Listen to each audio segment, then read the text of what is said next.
Surprise! Beach day. No excuses. I'm in. Give me 5. With Bic Soleil Glide Razor, you'll have hydrated, smooth skin that's ready to go on the fly. No shave cream needed. You can prep, shave, and hydrate all in one step. Thanks to moisture bars that hydrate your skin during and after shaving. 5 flexible blades hug your skin for a close shave. Glide into smooth. It's your time to shine with Bic Soleil. Buy now at Amazon and Walmart. Ready? Your skin looks amazing. So smooth and beach ready. Let's go.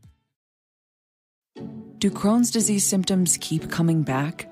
Tremfya, guselkumab, may help. At 12 weeks, rapid symptom remission was achieved in most patients taking Tremfya, and some experienced visible improvement of their intestinal lining at 12 weeks and 1 year. Individual results may vary. Tremfya is a prescription medicine used to treat adults with moderately to severely active Crohn's disease. Serious allergic reactions and increased risk of infections and liver problems may occur. Before treatment, your doctor should check you for infections and TB. Tell your doctor if you have an infection, flu-like symptoms, or if you need a vaccine. Explore what's possible and ask your doctor about Tremfya today. Call 1-800-526-7736 to learn more or visit tremfyaradio.com.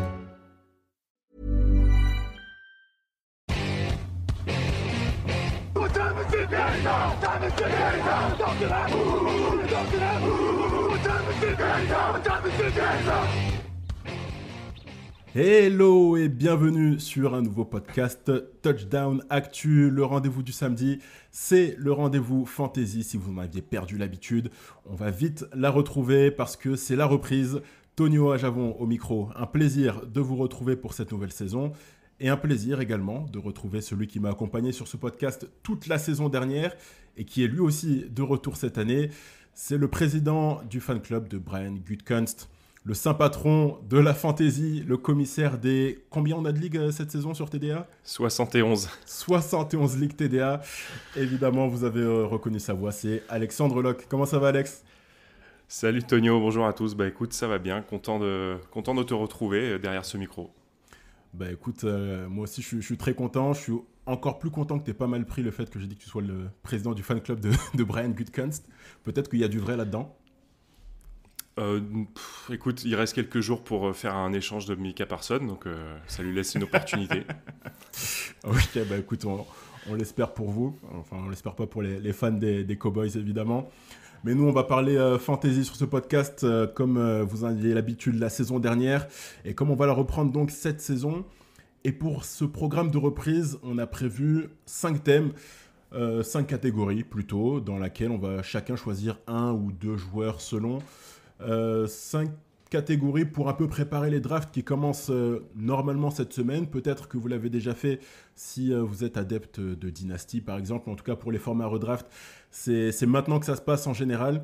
Donc les 5 catégories, on les explique très très rapidement. La première, c'est la valeur sûre, le joueur sur lequel on mise tout pour cette saison. Le péché mignon, celui dans lequel on croit malgré des performances en deçà.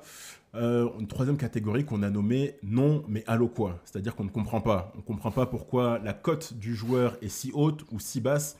Une quatrième catégorie, merci mais non merci. Un joueur qu'on ne veut pas mais sous aucun prétexte, même si on nous l'offre gratuitement.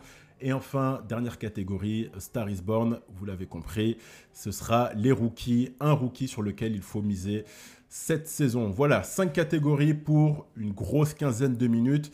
Écoute Alex, on va commencer par la première catégorie, valeur sûre, et puis je vais te laisser la parole pour entamer cette saison 2025-2026. Alors attention, voilà le nom du premier joueur qui va se blesser lors du premier carton de la première semaine. Ma valeur sûre, c'est Nico Collins, le receveur des Houston Texans. Alors bien sûr, j'aurais pu dire Ja'Marr Chase, Justin Jefferson, mais l'idée c'est de sortir un tout petit peu des méga stars qui partent dans les 4-5 premiers choix, parce que si vous n'êtes pas dans les 5 premiers choix, il va bien falloir trouver d'autres alternatives. Et pour moi, Nico Collins, ça peut être ce joueur-là, ça peut être un joueur qui vaut un premier tour. Pourquoi ? Parce que déjà, c'est un excellent receveur, il l'a prouvé. Il a eu quelques pépins l'année dernière, mais malgré ça, ça ne l'a pas empêché, en manquant 5 matchs, de dépasser les milliards. C'est la cible numéro 1 de CJ Stroud qui, je pense, cette année, va retrouver un peu de son allant et de ce qu'il a eu dans sa saison rookie qu'il avait un peu perdu l'année dernière. Et surtout, Collins est un petit peu maintenant pas le seul, parce que c'est quand même une escouade assez riche, mais en tout cas, le leader de cette escouade de receveurs d'assez loin, avec la blessure de Tank Dell qui devrait être absent quand même toute la saison. Donc je pense que le rookie Jaden Higgins et Christian Kirk ne seront que des seconds rôles, et je pense que Collins va vraiment manger beaucoup de ballons. Donc pour moi, c'est vraiment la valeur sûre, le receveur numéro 1 à mettre dans son équipe, si évidemment on n'a pas eu la chance d'avoir Chase ou Jefferson. Je suis tout à fait d'accord avec toi. D'abord parce que effectivement, c'est le prototype du receveur numéro 1. Physiquement, il a tout ce qu'il faut, et puis il a vraiment explosé sur les matchs qu'il a joués la saison passée. Après, il y a eu ses pépins physiques et les problèmes de ligne offensive des Texans qui ont empêché CJ Stroud d'être très très performant, et ça a impacté également les stats de Collins. Mais sur le papier, avec un nouveau coordinateur offensif et une ligne offensive un chouïa remanié, ça devrait le faire normalement pour Nico Collins. Et moi, je vais rester sur le même poste et dans le même état au Texas. Mais du côté des Cowboys, donc là, pas trop de surprise, ce sera CeeDee Lamb pour moi la valeur sûre. Alors c'est peut-être un peu plus facile que toi comme choix. Effectivement, là, si on est au-delà du 6e ou 7e choix, je pense que ce sera difficile de l'avoir, à moins que les adversaires fassent des cadeaux. Mais pour moi, c'est une valeur sûre parce que la saison passée, qui statistiquement n'est pas au niveau de la saison d'avant, pour moi, elle n'est pas du tout indicative du niveau du joueur, et du niveau de l'attaque des Cowboys, parce que évidemment Dak Prescott était blessé. Dak Prescott est de retour, il est en bonne santé. George Pickens vient renforcer cette escouade de receveurs et apporter un peu de distraction pour le champ arrière défensif des adversaires. Et puis voilà, je pense que logiquement, il ne faut pas se fier à une année en deçà où il y a les blessures, où il y a des quarterbacks remplaçants qui n'ont pas le niveau de Dak Prescott.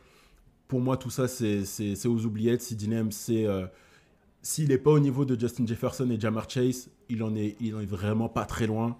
C'est le 3e meilleur receveur de la ligue, avec un quarterback très performant dans une attaque qui, en dehors du jeu de sol, devrait fonctionner normalement à merveille. Donc ça correspond parfaitement à la première catégorie. Valeur sûre pour moi, ce sera CeeDee Lamb. On peut enchaîner avec la seconde catégorie, qui est peut-être un peu plus marrante, un peu plus, qui sera un peu plus discutée et disputée. C'est le péché mignon. Un joueur qu'on aime au niveau fantasy. On va le sélectionner, on pense qu'il va performer, malgré toutes les preuves qui indiquent le contraire. Encore une fois, Alex, je vais te laisser commencer. Oui, alors moi, mon péché mignon, c'est Chris Olave, le receveur des Saints. Alors, c'est sûr que les Saints, c'est pas l'équipe la plus emballante à l'abord de la saison 2025. On a une grosse incertitude au poste de quarterback, même si Spencer Rattler vient d'être nommé quarterback. Je pense que c'est un très mauvais quarterback et qui fera pas l'affaire. Et Tyler Shaw, je sais même plus comment ça se prononce. Alors l'américaine, c'est Squall. Voilà, score. Tu vois, c'est particulier. Choix du second tour, mais presque aussi vieux que moi. Et tout sauf une certitude aussi au poste de quarterback. Olave traîne malheureusement pour lui un historique de commotion assez violent, puisque l'année dernière, il a carrément écourté très largement sa saison. Et il y a une vraie interrogation sur son futur. Malgré ça, c'est mon péché mignon parce que c'est un joueur que je trouve extrêmement talentueux, qu'il a toujours performé hors blessure. C'était déjà le cas également quand il était à l'université. Et que malgré ces incertitudes, je pense que ça va être l'aimant à ballon des deux quarterbacks, peu importe lequel c'est. Et même s'il y aura du déchet chez les quarterbacks, ça n'empêchera pas Olave de faire un nombre de réceptions conséquent et un nombre de yards conséquent. C'est un joueur qui peut être pris vers le 8-9e tour, donc ça peut vraiment être une pioche intéressante pour être un receveur numéro 3, ce qu'on peut appeler un flex, ou qu'on peut appeler un flex plutôt. Voilà, donc pour moi, c'est mon péché mignon. Voilà. Tout indique que c'est pas bon, mais ça reste hyper talentueux pour moi. Eh ben, écoute, dans la même veine, moi je vais partir sur le poste de quarterback, et du côté de Jacksonville avec Trevor Lawrence. Alors Trevor Lawrence, effectivement, c'est un joueur que j'adore, même au-delà de la fantasy. C'est un joueur que j'avais scouté à l'époque où il sortait de Clemson, et c'est difficile, c'était difficile, et ça l'est encore aujourd'hui, de faire mieux en termes de prospect. Et malheureusement, jusqu'ici, sa carrière, elle n'a pas répondu aux attentes. Alors, il y a plein d'excuses. La première saison, évidemment, avec Urban Meyer, qui était pas de sa faute, où il a complètement subi une situation totalement dysfonctionnelle. Ensuite, il y a eu des problèmes de ligne offensive. Ensuite, il y a le jeu au sol qui était, sinon le pire, l'un des tout pires de la ligue. Ensuite, il y a eu un corps de receveur qui était en deçà. Quand ton receveur numéro 1, c'est Christian Kirk, et que ton tight end numéro 1, c'est Evan Ingram, qui, lors de son passage à Jacksonville, laissait tomber beaucoup de ballons. Là aussi, c'est une raison, c'est une explication. Mais là, on arrive quand même dans sa 5e saison. Il y a un nouvel entraîneur. La ligne offensive, elle n'est pas encore terrible, mais en tout cas, le corps de receveur, lui, est bien amélioré. Il y a tout ce qu'il faut, il y a tous les éléments qu'il faut pour confirmer ce qu'il reste à confirmer. Si ses premières années dans la ligue ne l'ont pas totalement traumatisé, il a les éléments pour faire une saison potable. Et en termes de fantasy, une saison potable avec des receveurs comme Brian Thomas et Travis Hunter, qui pour l'instant se dirigent vers une plus grosse part de son travail en attaque.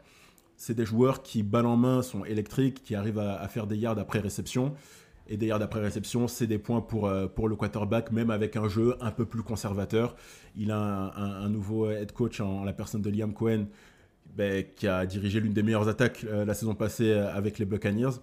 Donc encore une fois, tous les éléments sont là. Logiquement, vu ce que nous a montré Trevor Lawrence jusqu'ici, ça ne devrait pas forcément marcher, parce qu'au bout de 5 saisons, rares sont les joueurs qui arrivent à tout transformer comme cela. Mais ça reste mon péché mignon parce que le talent est là. En tout cas, il l'a été à un moment donné. Et je pense qu'il l'est encore et que là, cette fois, il a tout ce qu'il faut pour performer niveau fantasy. Troisième... Il a surtout Brian Thomas. Ouais, pardon, je te rajoute juste une pièce à ta machine. Ouais, Brian Thomas peut faire énormément de différence et énormément de bien. Et Travis Etienne, je pense, devrait se reprendre en main. En tout cas, j'espère pour lui. Et ça ferait beaucoup de bien à Lawrence, notamment en fantasy. S'il reste 2 fans de Trevor Lawrence dans le monde, ils sont sur ce podcast apparemment. C'est bizarre qu'on n'ait pas cité Kyle Pitts quand même dans le péché mignon. En fait, on aurait pu nommer la catégorie en son nom, tu vois. C'est la catégorie Kyle Pitts. Mais tu sais quoi ? Mon petit doigt me dit qu'on va en reparler cette saison de Kyle Pitts, donc on se réserve pour plus tard. Allez, 3e catégorie, non mais allô quoi, un joueur dont la cote est très basse ou très haute et on ne comprend pas trop pourquoi. Alex ? Alors moi je vais en citer 2 si tu me permets très rapidement, un pour la cote haute, un pour la cote basse. Le premier c'est Jahmyr Gibbs, le running back polyvalent des Lions, qui a une cote pour moi trop haute pas par rapport à son talent mais par rapport à sa situation. Je pense qu'on sous-estime énormément le départ de l'ancien coordinateur offensif Ben Johnson qui est parti entraîner les Bears. Et je pense que ça va se ressentir sur l'attaque des Lions et notamment sur le jeu de course. Donc pour moi, Gibbs reste un très bon joueur qui va apporter des points en fantasy, mais moins que ce qu'on peut penser. Un peu le syndrome peut-être, on vient d'en parler, Travis Etienne, qui avait après une très très grosse saison en 2023 fait une mauvaise saison en 2024. Et puis il y a toujours Montgomery qui lui prend quand même des portées et des points avec notamment les touchdowns en goal line, etc. Et pour la cote basse, c'est Brock Purdy, le quarterback des 49ers, parce qu'on a quand même Christian McCaffrey qui revient. Christian McCaffrey, il est aussi bon receveur que coureur et il sait notamment attraper les ballons à courte portée et les maximiser en gagnant énormément de yards. Et ça fait énormément de bien au point des quarterbacks en fantasy. Donc pour moi, Brock Purdy, c'est peut-être derrière les 3-4 quarterbacks les plus hype, les plus cotés, c'est certainement le 5e pour moi sur mon board des quarterbacks et je ne comprends pas pourquoi il est si loin. Waouh, 5e. Effectivement, tu l'as un peu plus haut que moi je l'avais, mais non, les arguments... En fantasy, je parle. Hein. Oui, mais les arguments s'entendent. Pour ma part, également 2 joueurs, mais 2 joueurs qui ont la cote très très basse. Le premier, c'est Tyreek Hill. Ça peut se comprendre parce qu'il sort d'une des plus mauvaises, ou sinon même, je crois, la plus mauvaise saison de sa carrière, notamment sur le plan extrasportif. Et justement, moi, c'est ce qui me fait penser qu'il va rebondir cette saison. Parce qu'on se souvient, comme la saison passée a débuté pour lui, par une arrestation invraisemblable devant le stade, qu'il a blessé d'ailleurs, une blessure qu'il a traînée tout au long de la saison. Et ensuite, son quarterback, Tua Tagovailoa, lui aussi, a manqué pas mal de matchs. Alors sans forcément atteindre les sommets d'il y a 2 ans, qui étaient assez exceptionnels, je pense que Tyreek Hill reste une valeur sûre dans ce jeu. Je le vois facilement faire 1200 ou 1300 yards en réception. Encore une fois, c'est pas près des 2 milliards comme il avait pu le faire dans sa saison où il était candidat au MVP.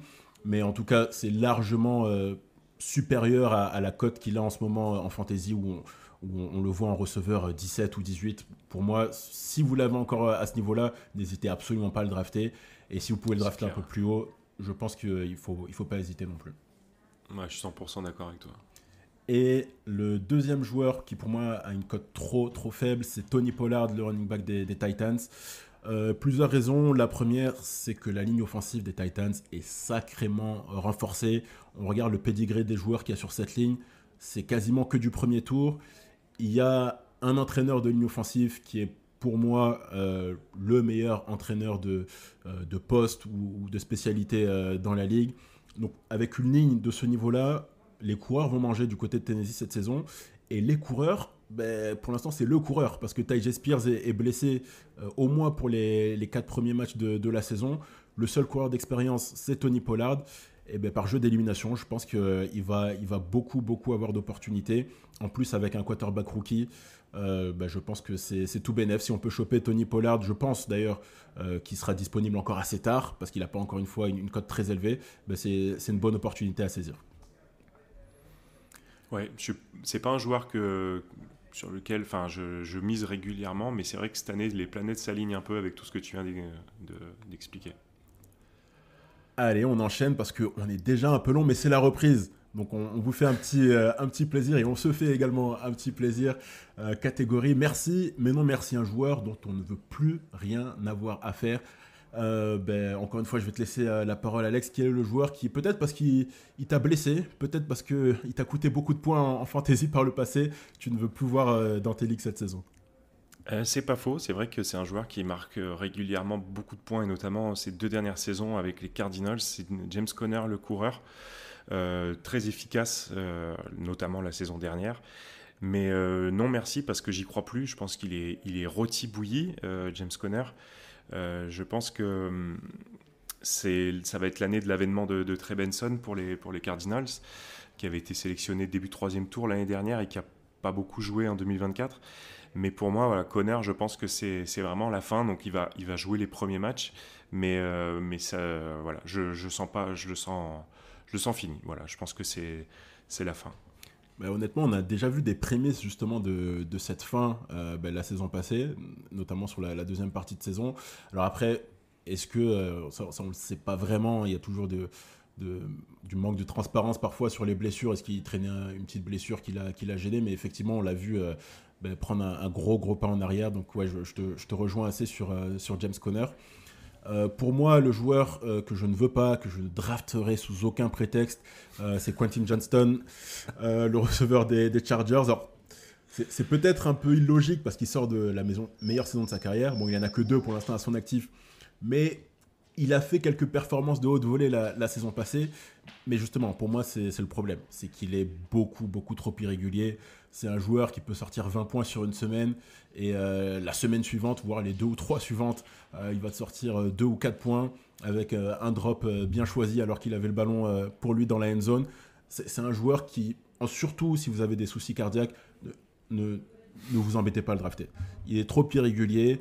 Il y aura 4 ou 5 matchs où il va avoir l'air d'être un des 10 ou 12 meilleurs receveurs de la ligue.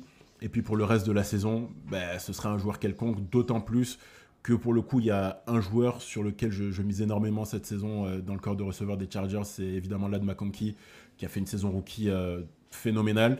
Et je ne vois aucune raison pour laquelle ça changerait cette saison. Donc Quentin Johnston, j'évite à tout prix et je vous conseille de l'éviter aussi.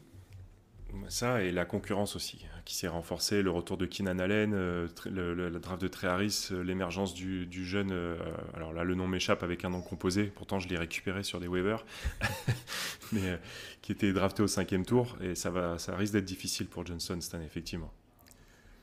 Eh ben, on va terminer avec la toute dernière catégorie, Star is Born, les rookies. Sur quel rookie on mise sur cette saison? Je vais commencer, je vais pas faire très compliqué, c'est assez évident. Pour ma part, c'est pas un joueur qui va surprendre son monde, notamment au vu de la pré-saison qu'il a réalisée. C'est Trevion Henderson, le coureur des Patriots. Alors, j'ai eu l'occasion d'en discuter pour ceux qui sont fidèles des podcasts draft lors du processus de draft, justement avec Cyprien de mémoire.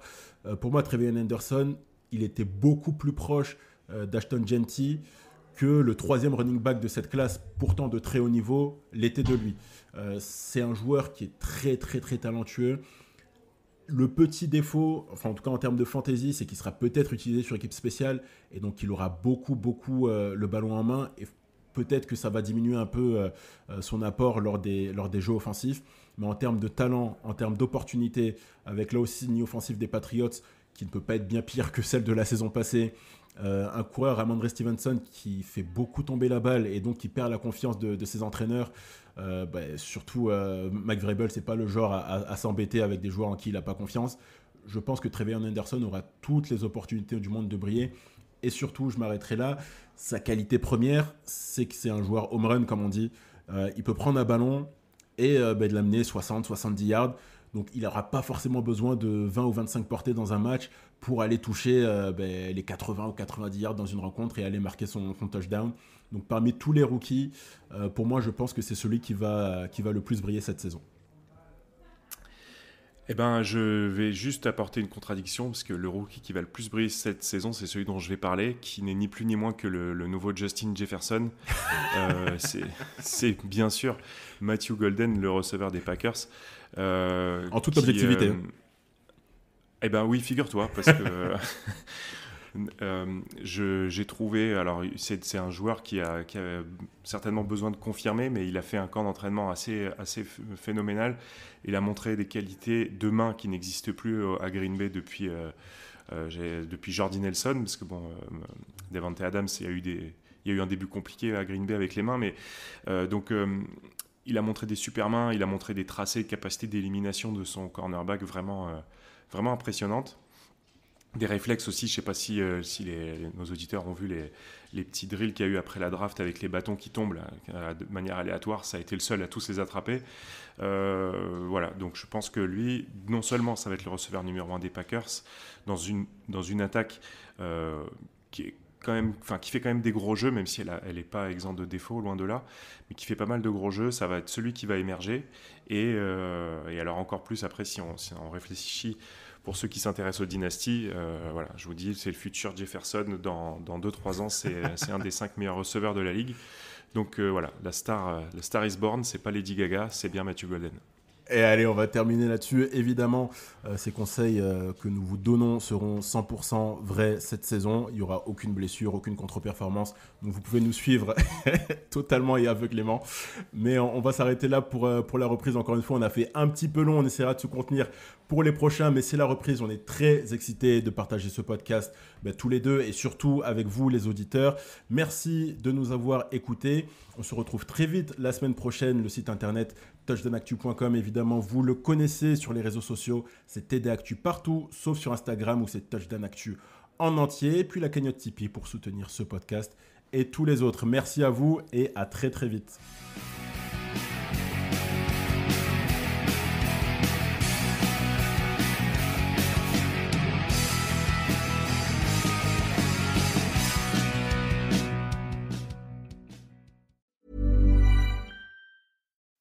Do Crohn's disease symptoms keep coming back?